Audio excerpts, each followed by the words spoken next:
कोई केस बता सकते हो आप? एक केस मैं कर रहा था, मेरे पास आई थी एक लेडी और मैं उनकी हीलिंग कर रहा था। वो काफ़ी समय से बीमार चल रही थी। मैंने हीलिंग शुरू करी तो उनका था कि उनका सर भारी रहता है और उनको हमेशा घुटन घुटन सी महसूस होती है, और जब भी वो कुछ आध्यात्मिक कार्य करने बैठेंगी तो उसी समय वो रोने लगेगी, दुखी होगी। ये प्रॉब्लम्स थी उसको। रीज़न उसको भी नहीं पता था क्या चल रहा है, तो उसने कई जगह जैसे झाड़ फूक कराने जाते हैं वो सब कराई हुई थी अपनी, लेकिन समस्या नहीं ठीक हुई। जब वो मेरे सामने बैठी, मैंने हीलिंग शुरू करी उसकी, मुझे एनर्जी तो दिख गई थी कि उसके आज्ञा चक्र पे है और मल्टीपल एनर्जीज दिख रही हैं, कॉर्ड्स ज़्यादा जुड़े हुए थे। हीलिंग शुरू करी, थोड़ी देर में उसके ऊपर पोजीशनिंग हो गई, कोई एनर्जी आ गई उस पर। तो आते ही उसने बोला कि मतलब मेरा इसके ऊपर प्रभाव है, मैं हूँ, ना मैं जाऊँगा ना इसको छोड़ूंगा। तो मैंने उससे पूछा था कि मतलब किसी ने भेजा है या खुद से कनेक्ट हो गया? तो तंत्रा वाला ही केस होता है, 100 में से 90 केसेस तांत्रिक क्रिया वाले ही होते हैं। फिर वो एनर्जी जब आती है ना, तो हमें सिंपली, मैं जो करता हूँ, हम अपना आह्वान करते हैं अपनी शक्तियों का, अपनी एनर्जीज का। देवी शक्तियाँ हैं, उनका आह्वान करेंगे। अब मुझे मालूम है मुझे रूट कॉज कहाँ से है, उसके कॉर्ड्स कनेक्टेड है उसके आज्ञा चक्र से, मुझे वो कट करना है, मेमोरी बाहर आ जाएगी। तो मैं थर्ड आई के ऊपर अंगूठा रखता हूँ और एनर्जी को बाहर की तरफ पुल आउट करता हूँ, और उसके बाद हीलिंग्स में मैं उनकी माइंड प्रोग्रामिंग करता हूँ कि किसी तरह उनके हार्मोन्स बैलेंस हो, मतलब अब वो दोबारा उस एनर्जी पे, उस वाइब्रेशन पे ना जा पाए।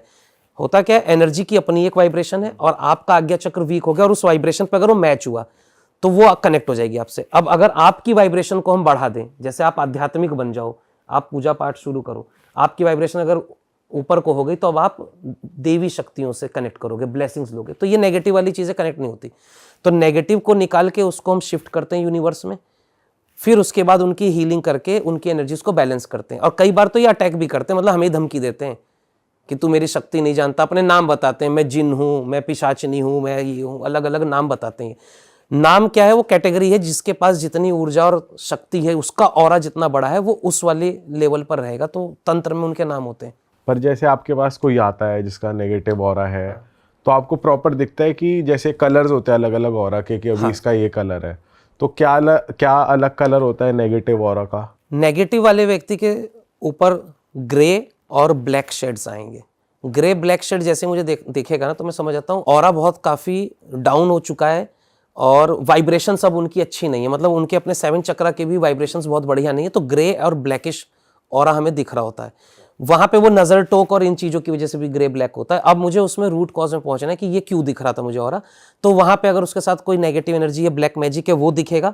फिर हमें कॉर्ड्स दिखने शुरू होते हैं कि ये आया कहाँ से था। किसी के ऊपर अगर ब्लैक मैजिक भी है तो कॉर्ड कहाँ से चला है, उसके घर गृहस्थी से है, यार दोस्तों से है, या खानदानी कुछ अपनी पारिवारिक समस्याएं जिसको पितृदोष बोलते हैं, कि वो तो नहीं है। तो वो लीनेज हम चेक करते हैं और कॉर्ड मुझे दिखते हैं, तो मैं समझ जाता हूँ कि एक्चुअल में ये चली यहाँ से थी, मतलब तुम्हारे पुश्तैनी घर से, जमीन से। तो सर ये हमेशा से जो नेगेटिव एनर्जी आती है उससे कम्युनिकेट करने के बाद ही मालूम पड़ता है, आपके माइंड में थॉट्स भी आ जाते हैं? नहीं, इंट्यूशंस आती है, क्योंकि हर इंसान के ऊपर तो नहीं आ रही नेगेटिव एनर्जी। बहुत कम केस होते हैं जहाँ पे मैं हीलिंग कर रहा हूँ तो उनके ऊपर आ जाती है नेगेटिव एनर्जी, मतलब वो बोलना ही शुरू कर देता है, खुद ही बता देता हो कि मैं ये हूँ, इस रिश्तेदार ने मुझे इसके ऊपर भेजा था, मैं इनको बर्बाद करूंगा, मारूंगा, जो उसको बोलना है वो बोल देता। तो वहाँ पे कम्युनिकेशन हो जाती हमारी। लेकिन हर केस में नहीं होता ये, कुछ लोगों के साथ नेगेटिविटी है बट वो आ नहीं रही ऊपर ना, तो वो मुझे दिखते हैं। तो इंट्यूशन वाइज मुझे जवाब मिल रहे होते हैं कि ये एनर्जी है, इतने साल पहले आई, किसी ने भेजी है। भेजने वाले को क्या प्रॉब्लम थी, क्या प्रॉपर्टी का बंटवारा था, या इनके रिलेशनशिप इश्यूज कराना चाहता है कोई, तो वो इन्फॉर्मेशन आती है। फिर उस एनर्जी को हीलिंग्स के द्वारा हम शिफ्ट करते हैं। नेगेटिव एनर्जी का अपना एक प्लेस है। तो कभी ऐसा हुआ है कि आप पे ही अटैक कर दिया किसी नेगेटिव एनर्जी जिसके के अंदर आई हो, उस बंदे ने या लड़की ने? हाँ, फिजिकल अटैक की बात कर रहे हो? हाँ जी। हाँ, ऐसा तो हुआ है। एक हीलिंग में कर रहा था तो उनके ऊपर एनर्जी आई। जब एनर्जी आई तो उसने बोला कि मैं चुड़ैल हूँ। तो मैंने कहा चुड़ैल कॉमन बात है, मतलब चुड़ैल है तो क्या है? तो उसने बोला कि हम 3 हैं इसके अंदर, तो हमें नहीं हटा सकते। तो 3 है, तो मैंने कहा मैं तो हटाऊंगा। मैंने जैसे ही थर्ड आई पे अंगूठा रखा, वो लेडी थी, मैंने उसके थर्ड आई पे अंगूठा रखा एनर्जी को पुल आउट करने के लिए, मतलब उस औरत की अपनी जो फिजिकल एनर्जी ना वो कई गुना ज़्यादा बढ़ गई थी। मतलब वो लेडी थी, वो ऐसी होगी 58-60 के आसपास की, लेकिन जो प्रेशर वो मेरी तरफ डाल रही था, ऐसा लग रहा था जैसे कोई यंग इंसान हो जिसके अंदर बहुत ताकत है, और वो दोनों हाथों से मेरा गला घोटने के लिए ऐसे आगे बढ़ रही थी। तो थर्ड आई को कंट्रोल करना हमारा सबसे पहला टास्क। अब या तो वहाँ डर के भाग जाएगा आदमी, तो एनर्जी हावी होती है, तो ऐसे में वो हीलर या जो तांत्रिक काम कर रहा होगा वो भी बीमार पड़ेगा। तो एक तो फिजिकल रूप में भी वो अटैक करने की कोशिश जब उसने करी, तो मैंने थर्ड आई के ऊपर ही अंगूठा रखा हुआ था, वो छोड़ते नहीं हम, क्योंकि थर्ड आई को जैसे ही मैं बैलेंस करना शुरू करूंगा वो ऊर्जा का कंट्रोल उसके थर्ड आई से हटेगा, और ऊर्जा का आज्ञा चक्र से कंट्रोल हटते ही वो एक सामान्य होना शुरू हो जाता है और वो ऊर्जा डाउन होने लगती है, वो कंट्रोल खो जाता है। तो फिजिकल वे में भी कई बार काम करना पड़ता है, तो उसको मैंने डाउन करा। डाउन करने के बाद जब वो थोड़ा शांत होना शुरू हो गई थी, उसके बाद वहाँ पे हमें भी हमारी अपनी पर्सनल साधनाएं हैं, कृपाएं हैं, माता हैं। सर आप मंत्र वगैरह जाप करते हो उस टाइम उनके सामने, ऐसा नहीं, मंत्र जाप उस समय करने की जरूरत नहीं होती, क्योंकि हम आह्वान करते हैं। आह्वान क्या होता है कि अगर उसके आज्ञा चक्र पे कुछ कंट्रोल कर रहा है तो मेरे आज्ञा चक्र पे भी तो कोई कंट्रोल करेगा ना। तो मैं आह्वान करता हूँ जिन देवी शक्तियों की मैं पूजा पाठ करता हूँ कि मुझे इसके अकॉर्डिंग मुझे अपना ऑरा ज़्यादा बिल्डअप करना है ना, तो हम भी आह्वान करते हैं, वहाँ पे मंत्र की ज़रूरत नहीं चलती। तो मेरा वहाँ पे काम होता है कि किसी भी तरह इसके इमोशंस और वाइब्रेशन को कम करना है। अब या तो मैं मंत्र करूँ, हवन पूजा करनी शुरू करूँगा तो भी उस पर काम हो जाएगा, लेकिन अगर मुझे डायरेक्ट हीलिंग्स के थ्रू आ रहा है कि हाँ मैं उसके आज्ञा चक्र को कैसे बैलेंस कर सकता हूँ, तो मुझे ज़रूरत नहीं पड़ेगी उसकी। तो हीलिंग्स के थ्रू मैं अपनी पॉजिटिव एनर्जी को उसके आज्ञा चक्र में भेजता हूँ, वाइब्रेशंस को, तो वो नेगेटिव कम होने लगेगी। जब नेगेटिव कम होती है तो उसको हम शिफ्ट करते हैं, मतलब उसको उस बॉडी से निकाल के मैं अपनी तरफ ले आता हूँ। इन चीज़ों को सिर्फ बॉडी चाहिए तो उसको छोड़ मेरे पास आ। मेरा ये कॉन्सेप्ट है कि इसको छोड़ तो मेरे पास आ। अब वो जैसे ही उसको छोड़ेगा और मेरे ऑरा में आएगा, मेरे ऑरा में आते ही मैं उसको फिर शिफ्ट कर देता हूँ, जिसको बोलते हैं मुक्ति देना। लेकिन मैं तब दूंगा जब वो मेरे ऑरा में आएगा। अब या तो एक तरीका होता है आत्मा को मुक्ति देने का, हवन पूजन, वो तंत्र में भी है, सात्विक मार्ग में भी। लेकिन हम हीलिंग्स में क्या करते हैं कि हमारे अंदर क्षमता होनी चाहिए, पहले मेरा आभा मंडल इतना पावरफुल हो, मेरी साधना इतनी अच्छी हो कि मैं उनको कंट्रोल कर पाऊँ, तो मैं अपनी तरफ लेता हूँ, फिर अपने ऑरा से उनको मुक्ति की तरफ शिफ्ट करता हूँ। बाद में ज़रूरत पड़ती है तो शांति पूजा, कुछ एक हवन, या जैसे हमारी अपनी साधनाएं हैं तो पर्सनल हवन में अपने लिए फिर कर लेता हूँ कि देवी शक्तियों का हमने आह्वान किया था। अच्छा, इन एनर्जीज के लिए भी कहा जाता है कि अगर इनको कंट्रोल करना है हाँ। तो आपको शमशानिक क्रिया या कोई शमशानिक साधना आनी चाहिए, तो आपने वो कुछ भी करी है? ये तंत्र मार्ग की बात कर रहे हो आप, है ना? तो तंत्र मार्ग में ही करने की जरूरत है। अब एक शमशानी शक्ति किसी के ऊपर है और आप फिर एक शमशानी साधना कर रहे हो, तो उसको हटाने के लिए उससे बड़ी एक एनर्जी डालोगे तो हट जाएगी। तो ये जो शमशानी क्रिया है ना, इसमें मुक्ति नहीं मिलती। देखो भगवान ने क्या कहा है, आत्मा अपने कर्म भोग रही है। यहाँ पे जो रुके हुए हैं, क्यों रुके हैं? मृत्यु लोक है, ये पृथ्वी ही मृत्यु लोक है, तो यही नरक है। कर्मानुसार आत्मा यहाँ पे रुक गई, वो अब भोग रही है यहाँ पे, इसीलिए वो तांत्रिकों के कंट्रोल में इधर उधर है। उनको मुक्ति चाहिए, उनकी एक ही डिमांड है, मुक्ति दे दो तो वो अगले जन्म की तैयारी करेंगे, पर उनके कर्मा कटने चाहिए। तो मैं इन चीज़ों की तरफ तो कभी नहीं बढ़ता, बल्कि इन्हीं चीज़ों से तो हम फाइट कर रहे हैं। ये शमशानी क्रियाएं हैं, मशान की क्रियाएं, यही तो चल रही हैं लोगों पे। अब वो जो प्रेत किसी ने भेजा, किसी के ऊपर नेगेटिव एनर्जी को भेजा है, उसको हटाने के लिए फिर किसी और पे ट्रांसफर कर देते हैं। यही होता है तंत्र में, आपसे हटाएंगे किसी पे डाल देंगे, हंडिया में मटकी में डाल के सड़क पे रखवा देंगे, किसी और का बच्चा बीमार पड़ेगा। हमारा क्या है, अगर हमें नेगेटिव एनर्जी मिल रही है तो उसको मुक्ति की तरफ भेजो, केस खत्म हो जाएगा। ना इधर भेजो ना उधर भेजो, उनको मुक्ति दो। जाते हुए वो हमें भी ब्लेसिंग्स देते हैं और जिसके ऊपर से गए उसको भी ब्लेसिंग देते हैं कि तुमने भला मुझे मुक्ति करवाई, वरना तुम कहीं और जिसने भेजा था उसके ऊपर डाल देते, दुश्मनी बदले ये कर रहे होते। तो हम मुक्ति कराते हैं। तो हमें हीलिंग मॉडलिटी में तंत्र वाला काम करने की कोई ज़रूरत नहीं पड़ती। लेकिन हीलर्स का एक ही एकमात्र तरीका है। अब आप कहोगे ना कि हीलर्स तो बहुत तरह से होते हैं, कुछ लोग तो सिर्फ ऑरा क्लीन करना इतना ही करते हैं। मैं नेगेटिव एनर्जीज पे वर्क कर रहा हूँ। तो हीलर होने के बाद साधनाएं भी चाहिए, मेडिटेशंस होने चाहिए, मेरा आभा मंडल उतना बिल्डअप बड़ा होना चाहिए और उतनी शक्तियाँ होनी चाहिए कि मैं उन चीज़ों को कंट्रोल कर पाऊँ। सर ऐसा भी होता है अगर किसी के ऊपर बहुत ज़बरदस्त नेगेटिव एनर्जी आई है तो आपको एक सेशन नहीं 2-3 मल्टीपल सेशंस लग रहे हैं वो हटाने के लिए, ऐसा होता है? हाँ, ऐसा होता है। एनर्जी एक सेशन नहीं 2 सेशन में हटती है। और जब एक तक आपने सेशन उसको फर्स्ट टाइम ट्रीट करा, फिर उसके बाद वो नेक्स्ट डे आप उनसे मिलते हो या फिर वो आपके पास आते हैं, तो वो उस दौरान कुछ और एक्टिविटीज भी होती हैं और हावी होता है या फिर वो थोड़ा शांत हो जाता है? एनर्जी को उनसे हटा तो हम लेते हैं। अच्छा। पहले सेशन में ही मैं उनसे एनर्जी को तो हटा दूंगा। अब उनको आभास होते हैं, क्योंकि देखो ये पूरा ब्रह्मांड वाइब्रेशन से बना है। आप वाइब्रेशन खत्म नहीं कर सकते। राक्षसों ने भी तपस्या करी थी तो भगवान ने आके उनको वरदान दिए हैं। क्यों? क्योंकि उसने विष्णु जी की या भगवान शिव जी की वाइब्रेशंस को और अपनी वाइब्रेशंस को मैच किया, साधनाएं करके, तो शिव जी आगे बोल जाते हैं तथास्तु, वो राक्षस से गलत ही करेगा।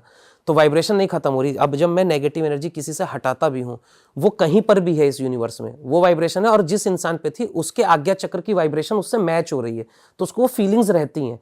नेगेटिव एनर्जी तो आज हट जाएगी, अब वो जो फीलिंग्स है उसकी वाइब्रेशन को मुझे बढ़ाना है ना, मुझे उसके आज्ञा चक्र की ऊर्जाओं को और बढ़ाना है। तो एक हीलिंग, 2 हीलिंग मैं और देता हूं, जहां पे अब मैं उनके आज्ञा चक्र की ऊर्जा को बढ़ाऊंगा। मतलब 7 चक्र पूरे करेंगे हम, 7 चक्र की हीलिंग करेंगे और उस इंसान की वाइब्रेशंस को मैं बढ़ाता हूं। जब उसकी वाइब्रेशंस और अच्छी हो गई, उसका ऑरा बिल्ड हो जाता है, तो उसको उस नेगेटिव एनर्जी की वाइब्रेशन आनी बंद हो जाती है। नेगेटिव एनर्जी को हम मुक्ति की तरफ भेजते हैं। इसमें मैं पितृ वाले प्रॉब्लम्स भी बहुत आते हैं। मेरे पास नेगेटिव एनर्जी है, पर पता चला कई केसेस में देखता हूँ कि उन्हीं के घर के कोई ना कोई सदस्य की स्पिरिट, सोल मुझे दिख रही होती है, तो वो पितृ हैं, उनको भी मुक्ति चाहिए। नेगेटिव एनर्जी केस में पितृ वाली एनर्जी, कई लोगों के ऊपर उन्हीं के दादाजी आ रहे होते हैं, दादी आ रही होती है। वो ऐसे केस खूब आए मेरे पास कि दादी आ रही है, दादा आ रहे हैं। बट वो परेशान नहीं करते होंगे? वो परेशान नहीं करते, लेकिन वो खुद मुक्ति मांगते हैं। वो प्रॉपर यही बोलते हैं इनके ऊपर आके, अच्छा, कि मैं परेशान हूं, तुम्हारे घर में तंत्र हुआ है, तुम्हारे घर में ये वाला प्रेत है और मेरी मुक्ति करवाओ। बॉडी पे आके ये बात हो रही होती है। तो ऐसे केस मैंने बहुत किए। तो वहां पे वो सफल क्यों नहीं हुआ उनका काम? वो जहां जाएंगे तो वो अपने जो पितृ आ रहे हैं उसकी मुक्ति के लिए पूजा करा रहे हैं। रूट कॉज ये देखना है कि वो रुका ही क्यों है।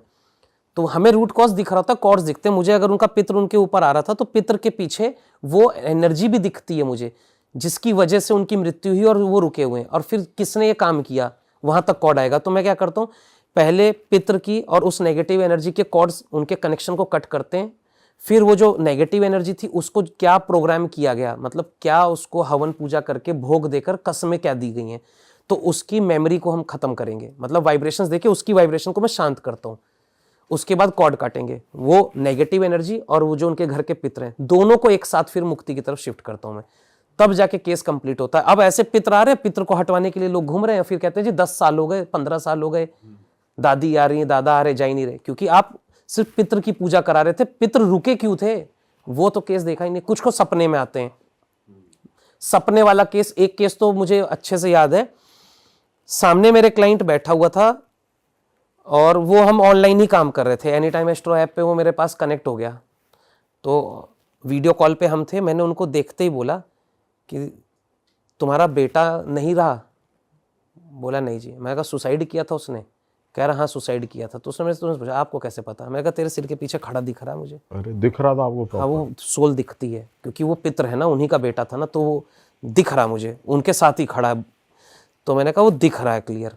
पर इस चीज़ में डिस्टेंस मैटर नहीं करता, जैसे आप वीडियो कॉल पे हो? वाइब्रेशंस में कोई डिस्टेंस कैसे मैटर करेगा? पूरा ब्रह्मांड ऊर्जाओं पे, वाइब्रेशन पे चल रहा है ना, तो हम कहीं से भी काम करते हैं।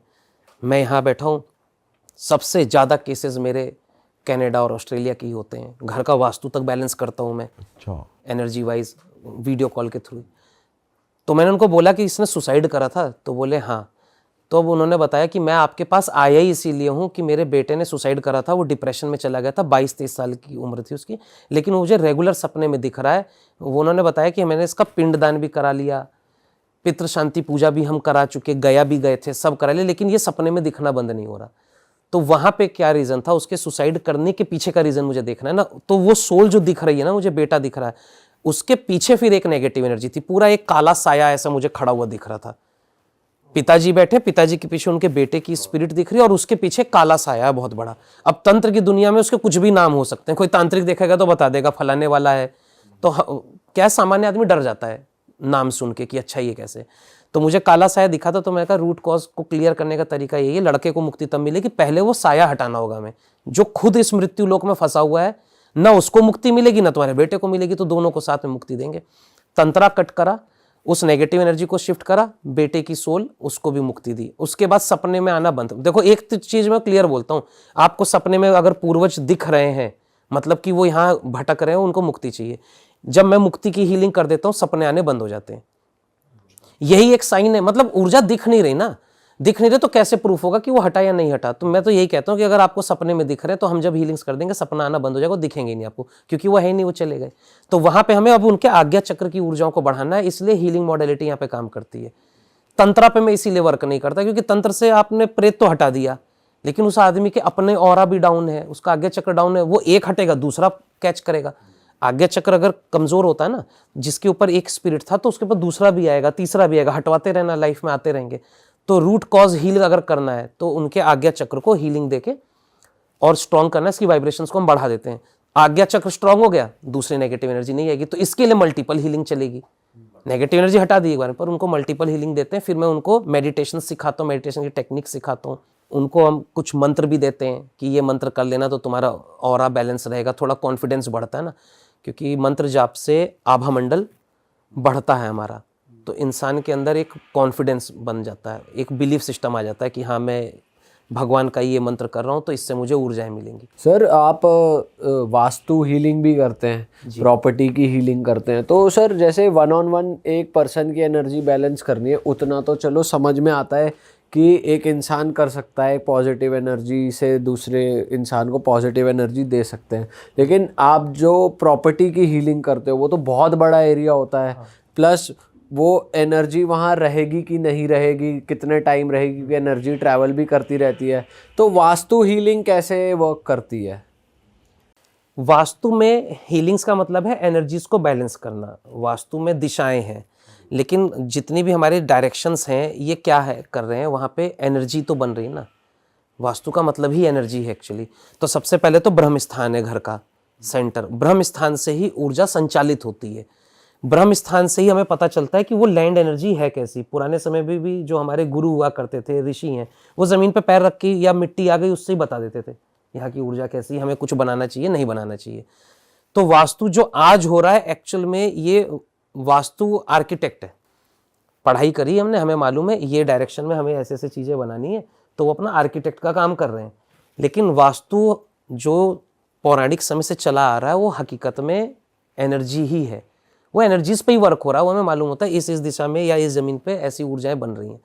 तो अगर घर बन चुका है, मैं वहाँ की एनर्जी चेक करता हूँ सबसे पहले ब्रह्म स्थान की। ब्रह्म स्थान अच्छा होना मतलब कि आपको उस घर में शांति, सुकून, अच्छी नींद, जैसे मंदिर में आप बैठो आपका ध्यान लगेगा, तो घर की ऊर्जा अच्छी है तो वो उस लेवल पर है। लेकिन अगर घर का ब्रह्म स्थान की एनर्जी डाउन है, कम है या है ही नहीं, नेगेटिव साइड जा रही है, तो उस घर में भारीपन सा रहेगा, आपसी तनाव रहेंगे, तो मन नहीं लगता। अब ब्रह्म स्थान खराब होने के रीजंस हैं, या तो उस ज़मीन पे पहले से कोई नेगेटिव एनर्जी बैठी हुई है या किसी ने तंत्रा करके वहाँ नेगेटिव एनर्जी को डाला, तो ब्रह्म स्थान की ऊर्जा न्यूट्रल हो जाती है। क्योंकि जैसे ही नेगेटिव एनर्जी एंटर करेगी तो ब्रह्म स्थान पे वो यूनिवर्स का जो कनेक्शन होता है ना वो कट जाता है, उसका कंट्रोल है।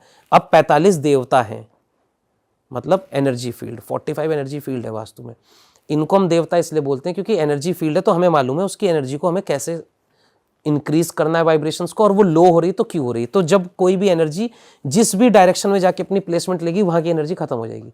तो जब मैं घर देखता हूँ, मुझे बस इतना चाहिए कि एंट्री गेट आप मुझे दिखा दो वीडियो कॉल पे। मैंने एंट्री गेट देखी है, उसी समय मुझे फील होता है, मतलब हम एनर्जीज में ना, तो मेरा भी तो आज्ञा चक्र एनर्जी को अट्रैक्ट कर रहा है। जब कहीं किसी पे नेगेटिव एनर्जी होती है ना, तो मेरे आज्ञा चक्र तक वो सेंसेशन वाइब्रेशन आ जाता है, मुझे फील हो जाता है कि हाँ ये नेगेटिव है। फिर मैं देखने की कोशिश करता हूँ कि क्या ये लैंड एनर्जी है, मतलब इस ज़मीन पे पहले से ही थी, आप आए और वो कुछ आपने यहाँ पूजा पाठ कराया, कुछ करा और वो एक्टिव हो गई, या फिर किसी ने ब्लैक मैजिक करके भेजा है, तो फिर क्यों भेजा है, रीज़न क्या है, वो क्या करने आई है, वो सब मैं देख लेता हूँ।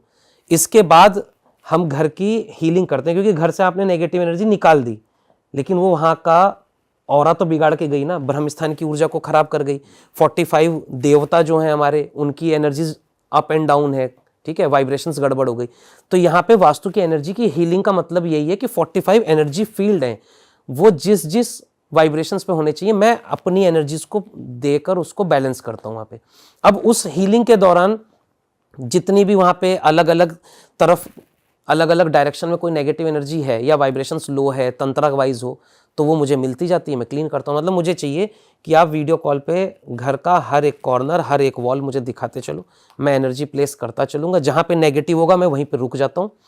और ऐसा एक केस मैंने किया था, मुझे वो मालूम है कि मैंने उनसे बस इतना ही बताया था, तुम्हारे घर में नेगेटिव एनर्जी है, वास्तु करेंगे। मैंने उनसे कुछ पूछा नहीं कि तुमको कहाँ क्या फील होता है। जब वो मुझे वीडियो में दिखाते हुए चल रहे थे, उनके घर का एक कॉर्नर था जहाँ पे एंट्री गेट भी था, वहीं पे टॉयलेट था। जैसे ही वो वहाँ पहुँची, मैंने उनको बोला आप यहीं पे रुक जाओ। मैंने बोला यहाँ पे एक फीमेल एंटिटी है, यहीं पे है नेगेटिव एनर्जी तुम्हारे घर की, अब 5 मिनट यहीं पे रुकना, मैं इसको यहाँ से शिफ्ट करूँगा। इतना मैंने बोला था, वो औरत रोने लगी। वो कहने लगी यही वो जगह है जहाँ पे मतलब मेरे हस्बैंड के साथ झगड़ा हुआ था और मैंने अपने हस्बैंड के ऊपर पहली बार हाथ उठा दिया, और उस दिन से मैं मेंटल ट्रॉमा में हूँ, मतलब मैं अपने पति से नज़र नहीं मिला पा रही हूँ। कह रही एकदम एग्जैक्ट इसी, और वो रो रही थी यही बोल के कि इसी जगह पे आके ही मेरे से गलती हुई थी और तब से हमारा रिलेशन भी खराब है। मैंने कहा कोई बात नहीं। तो फिर वहाँ पे हमने एनर्जीज को बैलेंस करा, उस नेगेटिव एनर्जी को शिफ्ट करा था। तो जब घर देख रहा होता हूँ ना, मैं हीलिंग्स करता हूँ, तो हमें दिख रही होती कहाँ कहाँ पे प्रॉब्लम्स है। और कई बार तो ये होता है कोई नेगेटिव एनर्जी नहीं है, ठीक है, और आपका घर वास्तु के अकॉर्डिंग भी बना है और उस घर में कोई स्पिरिट वाला कोई केस नहीं है, लेकिन फिर भी उसमें समस्याएं हैं। क्योंकि फिर बात आती है लैंड एनर्जी की। वहाँ के ब्रह्म स्थान की ऊर्जा डाउन है पहले से, वो ज़मीन उस लायक नहीं थी कि आप मकान बना के वहाँ पे रहोगे, इसलिए वो प्रॉब्लम में होते हैं। तो जब मैं वास्तु की एनर्जीज को हील कर रहा होता हूँ तो ब्रह्म स्थान की ऊर्जा को हम यूनिवर्स से कनेक्ट करते हैं, मतलब वहाँ पे हम थोड़ी साधना अपनी लगाते हैं कि इस जगह की ब्रह्म स्थान की ऊर्जा को हम कंप्लीट करें, मतलब वो पॉजिटिव हो जाए। फिर आजकल ऑरा स्कैनर आते हैं, डाउजर्स आते हैं, बहुत सी चीज़ें जिससे हम चेक कर पाते हैं। मतलब मैं तो अपने क्लाइंट को बोल देता हूँ कि आप बाहर हो, मैं यहाँ बैठा हूँ, वीडियो कॉल पे हैं, आप अपने घर में रुद्राक्ष की माला उठाओ, घर के सेंटर में आओ और खट रख लो। अगर वो नेगेटिव घूम रही है, एंटी क्लॉकवाइज घूम रही है तो नेगेटिव है। मेरी हीलिंग के बाद फिर उठा के चेक कर लेना, अब वो आप ही के हाथ से पॉजिटिव घूमनी शुरू हो जाएगी, हो गई हीलिंग। या फिर मैं खुद दिखवा देता हूँ उनको। पर सर जैसे कुछ एलिमेंट्स होते हैं कि जैसे इस डायरेक्शन में ये नहीं रखना, उस डायरेक्शन में वो नहीं रखना, ज़रूरी नहीं हर किसी केस में नेगेटिव एंटिटी हो, बट कई बार जैसे कहते हैं नॉर्थ ईस्ट में टॉयलेट नहीं होना चाहिए, या इस डायरेक्शन में ऐसी चीज़ नहीं होनी चाहिए, ये कलर नहीं होना चाहिए, तो उसको आप कैसे बैलेंस करते हो? वो भी बैलेंस हो जाती है? यही बात मैंने अभी बोली थी कि किसी घर में अगर प्रेत नहीं भी है तो भी हमें वास्तु करना पड़ता है। वहाँ पे यही है कि आपने गलत डायरेक्शन में कोई चीज़ बना ली, या घर वास्तु के हिसाब से बनाया लेकिन आपने कुछ एलिमेंट सामान गलत डायरेक्शन में थे। जैसे कोई कॉर्नर है वहाँ भारी चीज़ नहीं रखनी, एक कॉर्नर है वहाँ शीशा नहीं रखना, आपने पानी की व्यवस्था गलत जगह रखी, तो यहीं पे तो एनर्जीज को हम बैलेंस करना शुरू करते हैं। नॉर्थ ईस्ट के टॉयलेट वाले घरों में भी मैंने कभी टॉयलेट नहीं तोड़वाई। अच्छा। इवन मैं बिल्कुल सच बता देता हूँ अब कि मैं खुद पहले जिस प्रॉपर्टी में रहता था, लोग कहते हैं नॉर्थ ईस्ट में किचन या टॉयलेट है तो आपका फाइनेंस नहीं टिकेगा, बर्बाद हो जाओगे। मेरे घर में खुद नॉर्थ ईस्ट में किचन था, मैं 4 साल रहा हूँ उस प्रॉपर्टी में, और उस घर से निकलते निकलते मैंने 3 प्रॉपर्टी खरीद के निकला हूँ मैं। मेरा तो फाइनेंस नहीं गड़बड़ हुआ, लेकिन एक ही बात थी कि मुझे एनर्जी बैलेंस करनी आती है। मैंने एनर्जीज को बैलेंस कर, एक्चुअल में एनर्जी और वास्तु को कनेक्ट करना मैंने सीखा ही तभी था। आप देखो जिंदगी में जब भी कुछ करते हो, जब खुद पे पड़ती है ना, तभी आप कुछ सीखने जाते हो। मैं एस्ट्रोलॉजी कर रहा हूँ 2008 से, मैं हीलिंग्स और साधनाएं, कुंडलिनी साधना कर रहा हूँ 2012 से, हीलिंग भी मैं बहुत सालों से कर रहा हूँ। लेकिन जब मैं खुद उस प्रॉपर्टी में था, शुरुआत में प्रॉब्लम में फंसा, मैंने स्टडी करा, मुझे समझ में आ गया वास्तु वाले सारे ही दोष लेके बैठे हैं, लेकिन मुझे तो चेक करना था इम्पैक्ट है कि नहीं। वाकई इम्पैक्ट आया। नॉर्थ में टॉयलेट था, नॉर्थ ईस्ट में किचन था, साउथ की एंट्री थी मेरे घर की, सारे वास्तु दोष मेरे ही घर में थे। जब वो इम्पैक्ट आया ना, तो मैं हीलिंग करता था लोगों की, और मैं साधनाएं भी कर रहा हूँ। वहां पे फिर मेरे दिमाग में शुरू हुआ था कि अगर मैं नेगेटिव एनर्जीज को शिफ्ट कर पा रहा हूँ, और बहुत लोगों को तो मैंने देव एनर्जी पर भी वर्क करा है, जैसे औरतों के ऊपर माताएं आ जाती हैं, वहां पे भी मैंने हील करा उनको कि अब माता नहीं आएगी आज से, ठीक है, इनको स्थान चाहिए तो इनको मंदिर का स्थान दे देते हैं, तुम्हारे शरीर पर क्यों है, मतलब उनको वो कहते हैं मेरे पर ये माता है, माता आ गई, बातचीत होती है। तो मैंने सोचा कि जब हम एनर्जीज को हील करके बैलेंस कर पा रहे हैं, तो ऐसे में घर में भी तो वास्तु के देवता हैं, अगर मैं इन पे काम करके देखूं। वहां जब मैं खुद ऐसी प्रॉपर्टी में रह रहा था तब मैंने शुरू करा, और एक्चुअल में रिजल्ट मैंने खुद देखे। नॉर्थ ईस्ट का किचन हील करा, नॉर्थ की टॉयलेट हील करी, साउथ की एंट्री है, घर बैलेंस करा, 45 एनर्जी के फील्ड्स हैं, देवता हैं, सबको बैलेंस करा, रिजल्ट मेरे हाथ में थे। फाइनेंस भी बढ़िया रहा, हेल्थ भी बढ़िया रही। मतलब वो प्रॉपर्टी से मैं तब बाहर आया जब मैंने उससे 3 गुना ज़्यादा बड़ी प्रॉपर्टी खरीदी, और एक नहीं 3 प्रॉपर्टी खरीदी। उसके बाद जब मैंने अपने ऊपर एक्सपेरिमेंट करा है, तब मैंने फिर लोगों की हीलिंग शुरू करी। ऐसे क्लेम नहीं कर सकता था मैं कि मैं वास्तु हीलिंग कर दूंगा, रिजल्ट कैसे पता चलेगा? तो पहले मैं खुद चेक कर लूँ ना अपने ऊपर, मेरे ऊपर रिजल्ट आया कि नहीं, तभी तो दूसरों पे करूंगा। सही बात है। और जो मुझे जानते हैं उनको मालूम है कि हाँ मैं पहले कहाँ था, मेरे वास्तु में क्या प्रॉब्लम्स थी, मेरी साधना है क्या, जो जानते हैं उनको मालूम है मेरी लाइफ का। तो वो भी बिलीफ सिस्टम है। सर आजकल जैसे लोग घर बनाते हैं तो आर्किटेक्ट भी, जैसे आपने बोला कि वास्तु पूरा जो घर का नक्शा बनाते हैं उसमें वास्तु दोष सारे हटे होते हैं, प्रॉपर बनाते हैं, उस हिसाब से वो नक्शा भी देते हैं आजकल। तो बट ऐसी भी चीज़ें होती हैं कि यार घर के इस जोन में रेड वॉल नहीं होनी चाहिए, इस जोन में ब्लू नहीं होनी चाहिए। तो आप ऐसी एक बेसिक कलर स्कीम कुछ बता सकते हो कि घर में अगर ये बेसिक कलर्स करा लिए और आपके घर में वास्तु वाला आर्किटेक्ट नक्शा बना हुआ है तो परफेक्ट सही चलेगा? सबसे इजी बता देता हूँ। कुछ लोग मतलब थोड़े क्रिएटिव होते हैं तो वो घर में बहुत सारे कलर्स कराएंगे, लेकिन अगर आपको टेंशन फ्री रहना, घर में क्रीम या वाइट कलर करवा लो, लाइट कलर, हर एक डायरेक्शन में हर जगह बढ़िया है वो, आपको कुछ सोचना ही नहीं, ठीक है। और अगर वैसे बात करें तो नॉर्थ के साइड में थोड़ा पिंकिश कलर रख लो, अच्छा, ईस्ट साइड में क्रीम कलर रख लो, साउथ में मतलब रेड बोलते हैं पर मैं कहता हूँ रेड मत करो, और वेस्ट में आके या साउथ वेस्ट में ब्राउन और ग्रे मत यूज़ करो। आजकल मैं देख रहा हूँ, आजकल जो नई प्रॉपर्टीज़ बन रही है वहाँ ग्रे बहुत यूज़ हो रहा है, उसको बोलते हैं फैंसी कलर है, ये आज के ज़माने का है।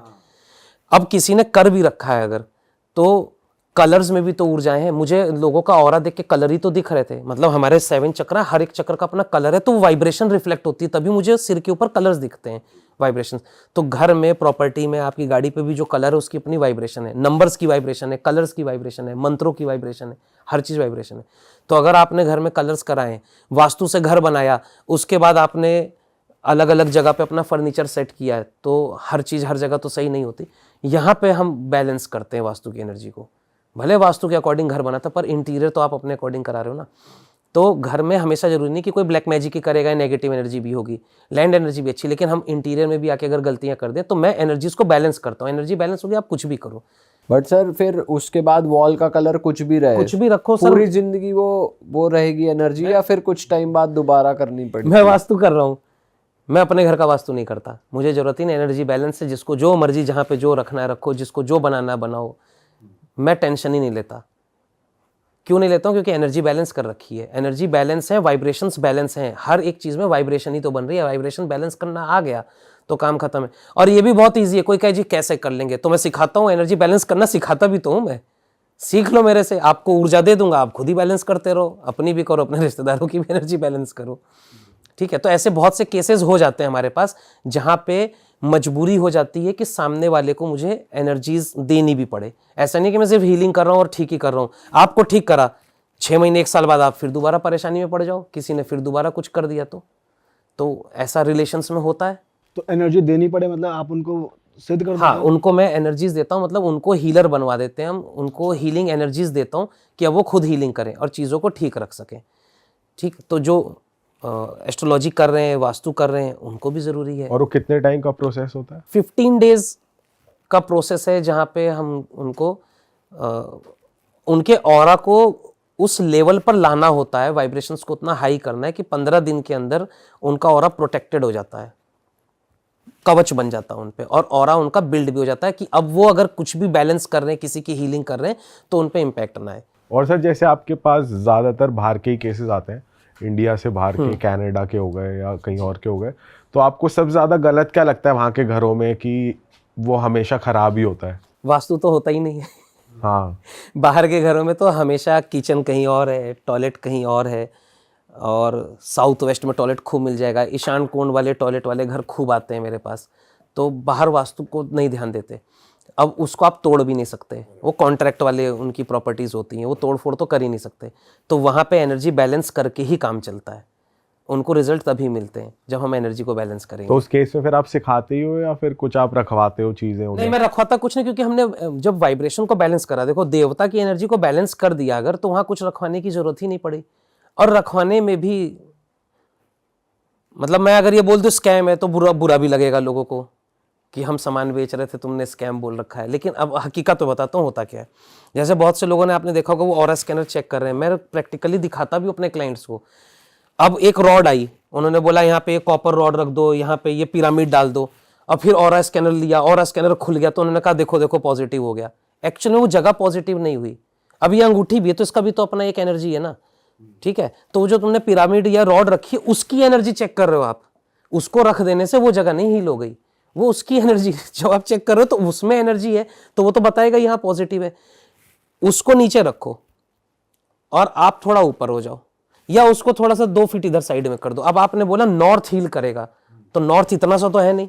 नॉर्थ हील करेगा मतलब नॉर्थ में आप कम से कम 30-40 डिग्री लोगे ना, तो आप स्पेसिफिक नॉर्थ ईस्ट का जो एकदम पिन पॉइंट करके कॉर्नर है वहां पे लगा रहे हो पिरामिड, उसको 1 फीट थोड़ा सा साइड में कर दो तो ऑरा तो उसको पूरा बैलेंस करना चाहिए ना, फिर आप स्कैनर लगाओ।